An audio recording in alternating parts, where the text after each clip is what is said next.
Oh, that is the wrong image. Let me change that up.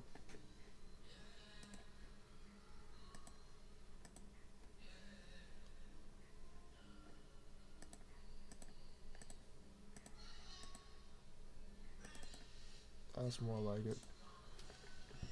Yo, what up, what up, what up? So, I felt like I rushed my 35th anniversary of 1983 films. Probably redo it in January. And I like to cover 1983. Sorry, 2003.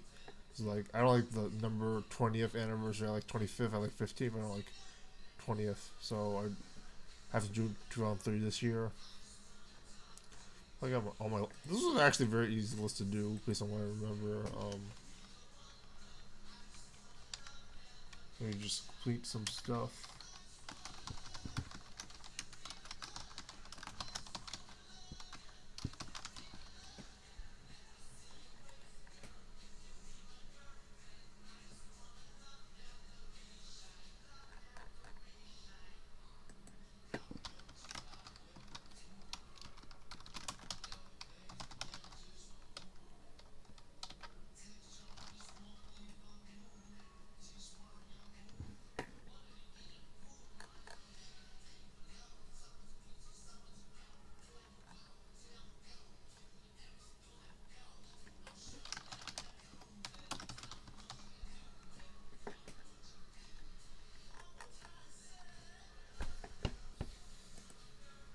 So let me get this really good film out of the way. By not doing the review. Honestly, don't watch my review or listen to my review of it. It won't do it justice. I don't get the film, but I don't get the film. It's not straight narrative, which is definitely a plus for it, and the praise is great. It's cool that it's done by someone outside the United States. A lot of people should see it, and I think even after 15 years now, a lot of people have. City of God, very good film. Praised by a lot of critics that I really trust. Lost in Translation was incredibly praised. As a result, I don't think my hype has been met even after 15 years. I like the scenery, I like the silence. I like that it's not a straight narrative. But I don't know, it just never clicked with me.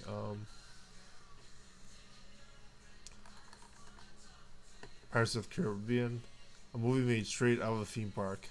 People complain, not literally, but you know what I mean. A theme park ride. People complain about Star Wars, but that didn't die off as quickly as like this film did. Even though that was sort of quick. That didn't die until like Solo. This film was really good. But I don't know. Disney always about the blockbuster, and not necessarily the artistic ones like Star Wars was. So what do you expect when this died off after releasing another? It feels like to the point where like you figure like they were trying to sell this off like they'll sell off Star Wars, like because of how poorly stuff got received. But oh well. Hopefully, I'm a big fan of Long John Silver pirate films. Hopefully they'll bring that back, like Treasure Island film or something. David Fincher's 20,000 Leagues Under the Sea, 20,000 Leagues Under the Sea didn't pan out either. Trying to Depth has a hold up either. I don't know. And it's not even his connection to this series. I think it's just the overall branching eras and films. His over top stuff. Fantastic Beasts was in this year and it didn't really add to the gravitas. I felt like it didn't. Like people don't really. I don't think he's like A-lister anymore. Based, I don't think he drew into that film. Like Robert Downey Jr. would have 5 years later, and still has since then. The year did not only have pirates, but Neil and the X-Men, like in the Worlds. Thank you, Underworld, good 2000s film. Haunted Mansion also came out in. I still forgot about Haunted Mansion. Haunted Mansion came out, and that was also a theme park film. I don't even know it was that bad, but the reputation was so bad I haven't watched it even if it was like 15 years later. Return of the King also happened. Let me see. What else is on my list? The Cat of the Hat. I haven't watched it, but like it looks like really cool special effects. It's really held up since like post Avatar. Like it's not like all CGI. Same with the Return of the King, not all CGI. Very cool. The Matrix, I don't know how much the CGI wasn't, but good sequels, but have plot holes. Return Return of the King, third film of the Lord of the Rings trilogy, has a satisfying ending. Blockbustery, not as... I remember Nostalgia Chick's review of the trilogy, and she said like the first one was the best one. So like that climax, cliffhanger ending, but the King doesn't really have that. I wonder if Return of the Jedi was named that way, like Return of the King. Satisfying conclusion.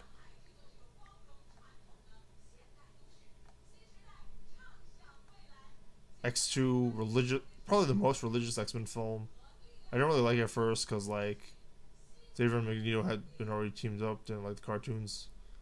Like we already know that he's like Xavier's friend, so it's not as dramatic as if they were enemies the whole time. Whereas like the X-Men Bronze Age comics deals with a diverse cast with differences, different religions, races, etc. The soul of the mutants, etc. The soul of X-Men. Surprised X-Men films haven't called out X-Men and Fox for not going back to the religious stuff. Bruce Almighty, going from X2 Christian themes of Nightcrawler to Christian comedy with a person who can be God, has the powers of God, but can't do everything. And you know, it's pretty interesting. After I watched the Truman Show, I really love the Truman Show, and like Bruce Almighty was a good follow up to that. I felt like a lot more people watched Bruce Almighty than they did Truman Show because I felt like more dramatic even though it was like not that dark, but like it's pretty conspiracy theory-ish, and it's pretty interesting. Not so much for Bruce Almighty, which is a lot more optimistic and blockbustery. Talking about Return of the King, how about Kill Bill? I feel like it holds up better than The Matrix, and it was two-part. The homage to Bruce Exploitation and Yellowface is what happened compared to current Tarantino films. Not to mention most of his Tarantino films. I just kept the genres different. Last Samurai. I don't know if anyone's remembered this film. It's pretty interesting. Did a lot of research for it. And you have the Dave Chappelle joke. Gothica. I watched some of it recently. It seemed like it took forever for it to get into horror. Halle Berry did do some interesting dramatic stuff, but I like how it looks all sepia tone and like it sort of reminds me of Fight Club, how it looks. And I mean, it was a Catwoman, at least. The Room. That was basically Catwoman. League of Extraordinary Gentlemen. Great blockbuster, no plot holes, less controversy, more accessible. Hey, it worked for the Marvel Cinematic Universe. Why not League of Extraordinary Gentlemen? Weird how that changed after, like, I want to say after Iron Man, but like Avengers like 2012. So like 9 years later, everybody's like, oh, let's forget about controversy and like make all these films accessible and still have plot holes, unlike the Extraordinary Gentlemen, because these are historical figures. I don't know if there were any comparisons to slightly dark films of X2, but it sort of felt like X2 could have been darker as well anyway. I believe those were the only two comic book films specifically in that year. So, on to my awards. Best Film of the Year, City of God. Best Director of the Year, City of God. Probably should have said this earlier. Best Foreign Language Film, City of God. Actor, Johnny Depp.